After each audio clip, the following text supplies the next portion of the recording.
Hey there.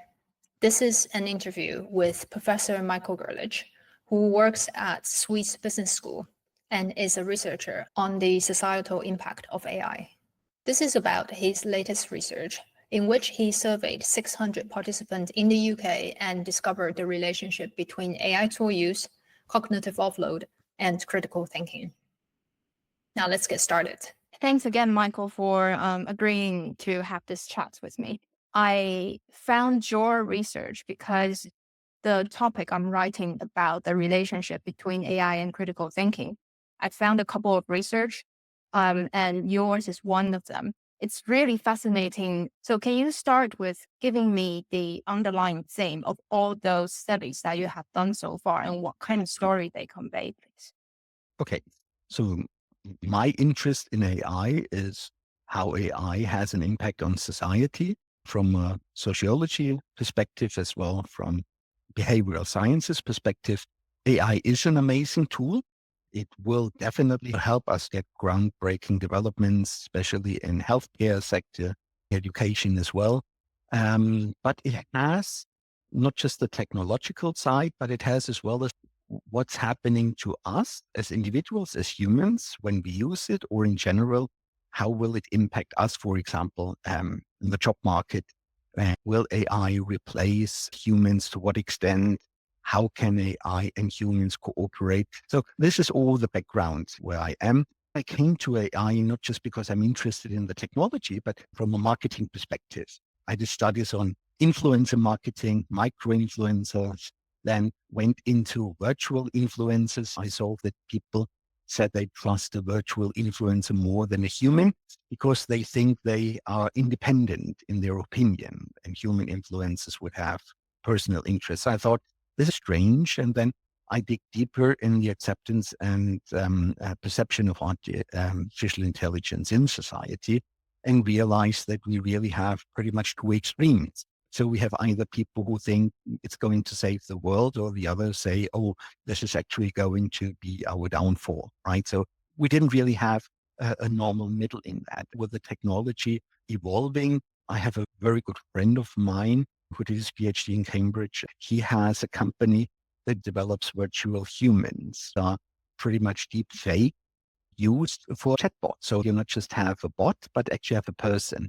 And they have applications in human resource management for companies. And I thought, but this has a downside as well. So I investigated digital humans and continued further down the road. The study that you are now referring to, and there were actually more studies coming out. Another one came like 5 weeks later, which is being called the Microsoft study currently, because there were 4 people from Microsoft. They had a look at knowledge workers and came pretty much to the same conclusion that my study had as well. What I think is important to understand, because I see that while the study has been discussed around the world, not all people really understand it fully. This is because it's an academic journal. If it would have been in the popular press, probably it would have been made a little bit clearer. It is not so much that the use of artificial intelligence or Gen AI leads to reduced critical thinking, but it's rather how we use it. And that was supported by the Microsoft study, right? So generally, AI doesn't do anything. It's us, right? And the problem is when we look at it, it's all about cognitive offloading. Cognitive offloading is not something bad. Usually in the past, through human history, we offloaded information, meaning we don't have to remember all the information. We can offload it either because we write it down, or we offload it to technology like your smartphone. When I was young, I remembered all the phone numbers because we didn't have mobile phones, right? So you had to remember the numbers when you had to call your parents, your friends, or whoever. To be honest, now with my mobile phone, I don't remember a single number anymore, but I have hundreds of numbers in my phone. This is cognitive offloading, which is normal and is not bad. The problem is now with Gen AI, like ChatGPT, it offers you to offload your thinking process. And that is where the difference is, right? So if we just offload, I did a workshop for high school teachers, how to teach students to use Gen AI correctly, not to lose critical thinking. And I'm saying you always have to do the thinking for yourself and use the AI for the dirty work. Now, the dirty work for me is doing research that a lot of time would take you weeks to do. But the thinking part we should do. The problem is that AI offers to think for you. It's all about how to ask the question. You can ask a question and it gives you the final answer. And this is pretty much that you avoid the thinking process. Yeah. The Microsoft study showed that people who are less confident in themselves, even knowledge workers, would rely more and trust more in AI. And when you trust the AI, you trust the outcome. So it means you directly offload the thinking process as well. And that would be negative. The study said there from Microsoft that people who have stronger self-confidence are more critical and they're not offloading the thinking process. My study showed as well that rather younger people, and these are the less experienced ones, have not experienced critical thinking so much. It's for them easier to offload the thinking process, while older people with higher education tend to do that less. This is the problem I could see in this workshop I did with 60 high school teachers, that even for high school teachers, especially the younger ones, right, it was really difficult even for them not to offload the thinking. So they would always enter the question to get the final answer instead of going through all the processes. When you now have to do a task without a computer or your research without the computer, you follow certain steps. This is very interesting because it aligns well with not just the Microsoft research you mentioned, but also a lot of other research. Some focus on the differences between novice programmers and senior programmers. You realize that the less experience they have, the more they rely on AI to solve the problem and do the cognitive offload. Thank you very much for giving me the overall theme and the reason why you're looking into this topic. A few things that I hope we can get out of the way is whenever I read a study, I try to go through the whole paper, including the survey method and the statistical methods you use. So one thing I understand is this was a survey, so all the answer was self-reported. It's easy to see how people could consider their AI usage and critical thinking ability very differently. Absolutely. Someone could think that they do critical thinking a lot, but maybe in reality, they don't use it that much, and vice versa. So what steps did you take to address this potential bias, please? First of all, we must agree that self-reported or self-reports are always limiting because everyone has a different framework for what they have. With self-reporting, generally people try to answer in such a way that they look better, right? So they're always interested, leave a negative image, but rather a positive image. Considering that, or the main results are actually being supported, because when people communicate that they think their critical thinking might be reduced and they find it very tempting, even as a manager, to offload the thinking process, then this goes against the psychology that people usually would say, right, I try to look better in that respect. I do all the thinking in AI, right? So I'm in full control. In that respect, yes, we always have to be careful with that. And to avoid bias, first of all, the sample is big enough. This is very important when you said it. And we added 50 interviews, separate from that. We can dig deeper, that we can ask questions. There's always a problem with any kind of survey that you do, even if you use very plain language. And that survey had very plain language, as you could see there. But even then, people might have a different interpretation of the question, a different assumption. This is in sociology one of the biggest problems that we have, that every human is different and has a different perception, right? Yeah. So we are not saying that we have a full technical analysis by technical data that we receive. This was human data, and it has limitations, obviously. How did you choose that 15 interview candidates? Did you choose them randomly?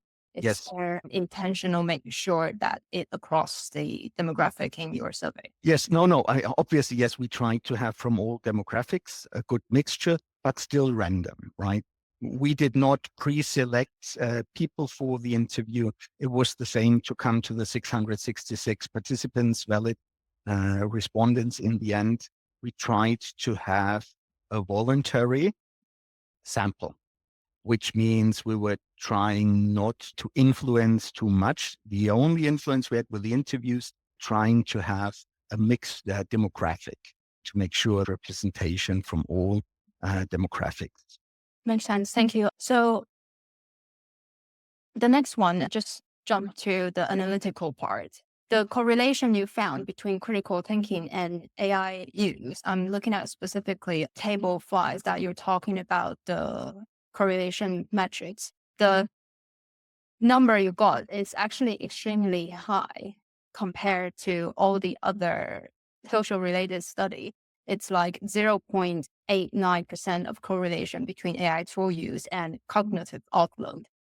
Can you explain this relation? Why is this high? And is there a possibility that these two variables are actually two sides of the same coin? Let me just see the table, because there's one problem that one table has been duplicated, unfortunately. And I think it was table 4 and 5 are the same. Same one. And I'm asking if you want. and it's currently being changed.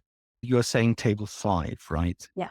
Just go 3, 4, deep thinking, table 5, correlation analysis. Okay, so yes, please. Can you please repeat the question? Yeah. So is there a chance that these two variables are somewhat two factors on the same coin? Well, no, not really. I mean, what we can see is that when you use AI tools like the Gen AI tools, the cognitive offloading is very high. So it's not the same because it's just a correlation, not causality. We have to be careful. We were analyzing correlation, not causality. And that's what I'm saying as well. For academics, this is understandable, right? The difference between causality and correlation, but not for normal readers. It is not the same thing. We see a strong correlation, but we cannot say that it is the cause. We cannot say AI use automatically is the cause for cognitive offloading. So we have to be careful there. Okay, thank you for explaining that. Since you had the paper open, if you don't mind, I ask another question on the table 7, please. Now I have to go there again. Table 7. Yes. So you have two predictors. One is AI decision reliance and another is trust AI. What difference are there between these two predictors? So it's the second one, AI decision reliance, you said, and the other one you said? Trust AI. I trust AI. We can have a look at the questionnaires as well. Trust in AI is the general trust that you have in a tool. AI decision reliance means I don't make a decision myself anymore. When I trust AI doesn't mean I rely on its decision. These are two different things. Reliance on decision, questions like, I rely on AI when I make a decision, or for managers, when I have to make a decision, I let AI do the decision.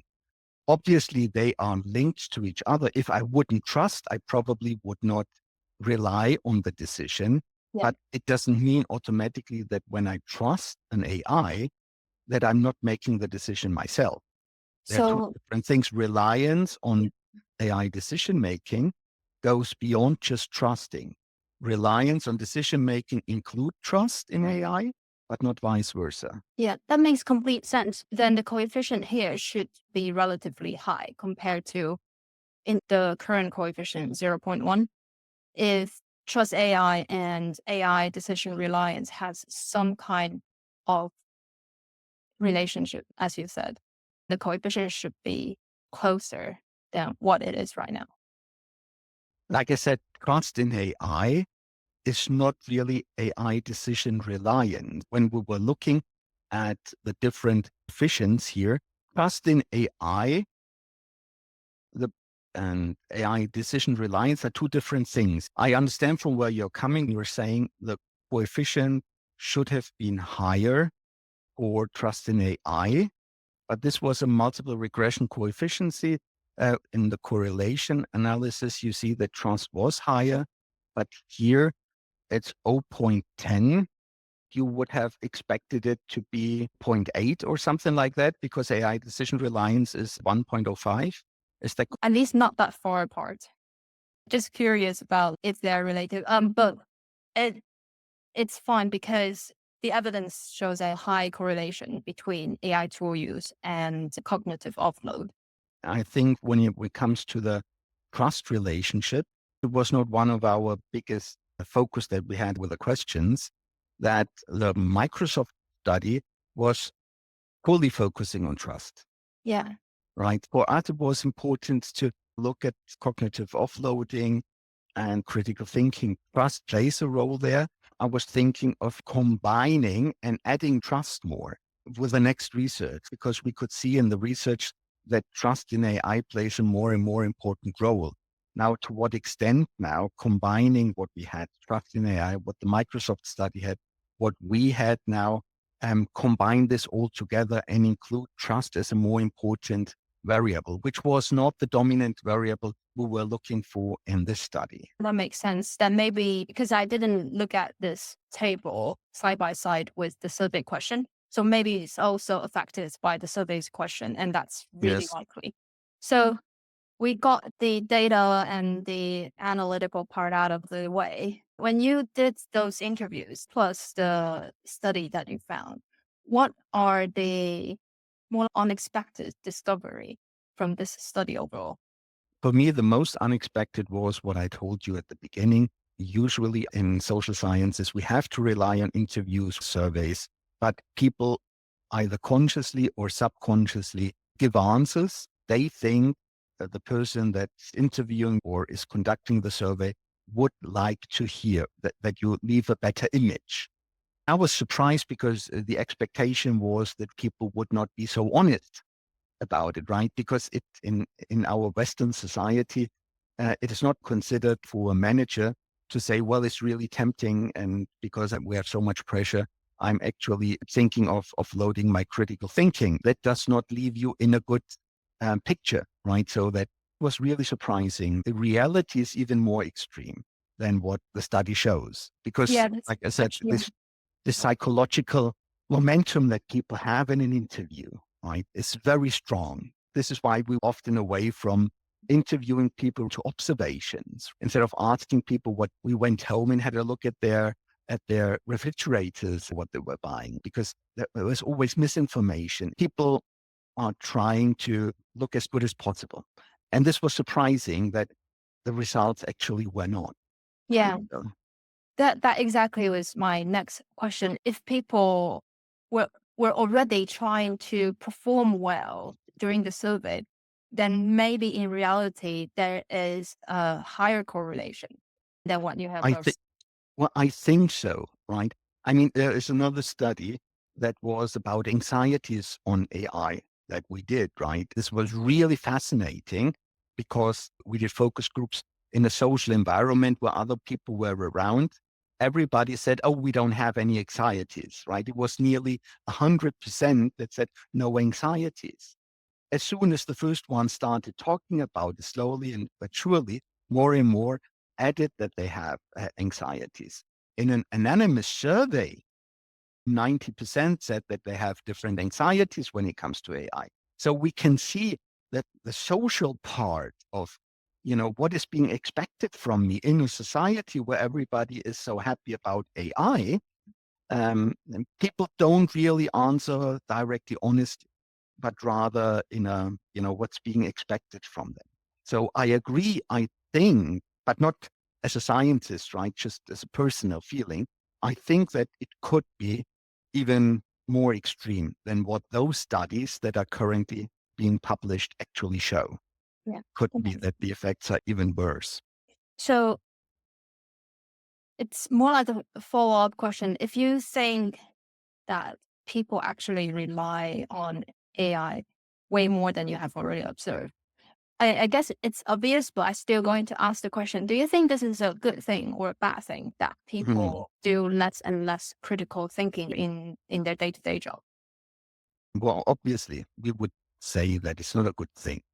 Let me give you two very simple examples. We can observe by just talking to people. It's not scientific research. It's purely an impression we have. But everyone uses AI in the workplace, even if the company says not using. There was a study from Deloitte that analyzed thousands of companies.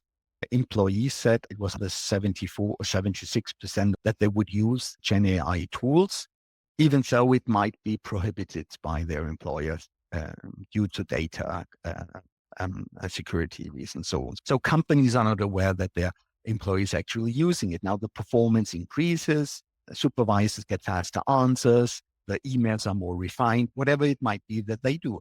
The problem is if you actually offload your thinking part of the job, right? It's always about the thinking. It's very important. Not offload just the dirty stuff, right? So that's fine. But if you offload the thinking and you do that, at one point your company realizes that, the question arises, why shall the company pay you your high salary when actually all you do is let the AI do all the thinking? Yeah. So this has an impact on individuals that don't realize it yet. Wider in society, we will see more tools that come out that where the AI can plan your trip like nothing. ChatGPT already can do that brilliantly. I mean, tested it. Amazing what it can do. It can do this in all parts of your life, right? Even you need to buy groceries. Your refrigerator can do that. It realizes you ran out of milk. It orders more will come. Obviously, that will have an impact at one point.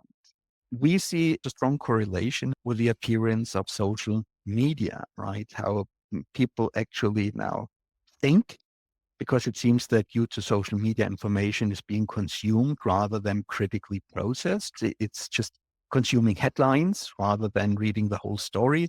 You can see that in public transport, people do those quick swipes up with a thumb. Everybody sits there and there's less communication and less thinking involved. If this happens just in a small part of your life, there's no impact. But the problem is that the AI tools now are not just occupying a small specialized part of your work or private life, but it will actually happen everywhere. Yeah. And it can become a problem, right? I actually saw that there are people arguing how when internet or social media just arrived, it also massively changed people's behavior. So there would be a group that would claim AI is just doing the same. And a lot of studies are just adding anxiety on top of things that might not be necessary. Would you agree with that view? Up until AI, I fully agree, right? So with whatever we had so far, I fully agree. We humans are very adaptable and we will adapt. Yes, a few will suffer because of that. Problem with AI is that and so what I said before, doesn't occupy a small part of your life, of your professional or private life. It actually is invading all spaces. And this is where the problem is. This is where the big difference is. And this is where, for the first time, like I said, there is something that takes off your thinking. And this is where the problem lies. If it would be just offering a small comfort in an area like we had with the navigation system, right? So all the navigation systems in the car, yes, you don't have to critically think anymore when you plan your trip. You just follow the instructions of your navigation system, right? But this is a small part. That's not the issue, right? But when it happens in all areas, then it becomes critical. Generally, I agree with the people that say, that happened before, we will adjust. Yes, absolutely. And this is what makes us human. But the problem is if it happens everywhere, and that's where the big difference lies. And this is where we have to critically think. Can we then? And this is what we try to find out as sociologists, right? Can we as humans really adapt to this? Because I think that is very important. And in the later chapter of your study, you had a few suggestions of how we can include the critical thinking elements in our educational system. But you didn't say much about how people can retain their critical thinking abilities in the workspace. Why would employers be incentivized to invest in preventing critical thinking from losing? Um, I told you about the workshop, right? We were testing AI does a task alone, a human does a task alone, and a human together with AI critical thinking human support of AI, they do it together. The best results come in the combination. Maybe at one point, because AI is improving rapidly, maybe in 2 years, AI can do it alone, even a lot better than in combination with a human. But at this time, combination of human critical thinking is because we have what we call intuition, right? So an AI would always go the logic way. But we humans have, this is in our DNA, inherited experiences, what we then call intuition, so that we would make a decision. You go every day left, and one day you have a feeling, oh, there is something, let me go today right. And it was a right decision, right? We humans have more than just the best mathematical path to go, let's say it this way. And the combination of that and the critical thinking of humans together with an AI actually produce better results than an AI alone. So if I would just say, let me have the AI alone, then I would get less result than I could get if I would train the people to use AI correctly together, right? But this is currently not happening. So everyone is now negatively talking about Gen AI, but it's not that. We created an amazing tool, but we don't train people on how to use it, right? So we give it just everyone and say, here you go ahead. And it's rather the wrong use, like I said, right? It's not that Gen AI harms your brain or what some of the journalists talked about, which is ridiculous, right? But it's rather if we are not using it in the correct way. And if you offload the thinking, then you have a problem. And the same applies for businesses, right? Some will the easy way and replace humans, relatively good AI working at a low rate. But others understand you get a higher output and better results in competitive market if you train your people to use AI correctly and combine it. That means we have to change everything. We have to change job descriptions. We have to change the methodologies, how we teach students in school, at university. Everything has to be redefined, right? And currently that's not really happening yet. Yeah. Having been worked in enterprise, I understand how much time it would take for these kind of enterprise training being rolled out. And that by the time everyone catches up, it will probably be about the intervals of 2 to 3 years. The technology has changed so quickly in the last 2 years. Exactly. It's only my suspicion. It might be difficult for people to come up with new training methods that would always align with the latest AI improvement. Look, what I think in the end, right, there will be an AI that can do things better than humans. Now, the question is, what can human contribute? These are emotional intelligence skills, empathy, motivation, and an AI can try to mimic that. It doesn't have it. And I'm talking about intuition. The thing is that we would not always have to retrain because the use of AI will get more and more easy.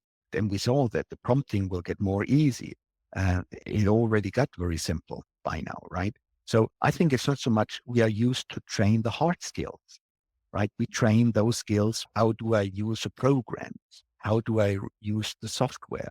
How do I use and apply a new process, right? But that's not the training I'm talking of. We should train on critical thinking. We should train on emotional intelligence.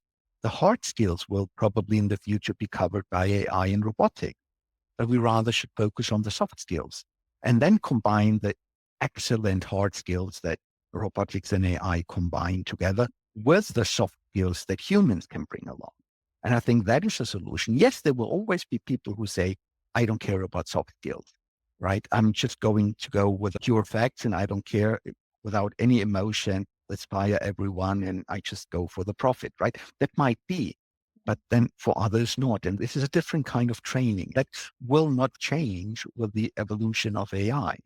Because you have to understand that over the past 100 years, after the technological development, we were training humans to become more like a machine because machines couldn't do everything and humans were always filling the gaps. It started, like I said, a very Tayloristic approach with Henry Ford at the assembly line, right? We were training humans to do the same thing over and over again to get as efficient as possible. And they can be as fast and as good as a machine. The machine couldn't do it yet.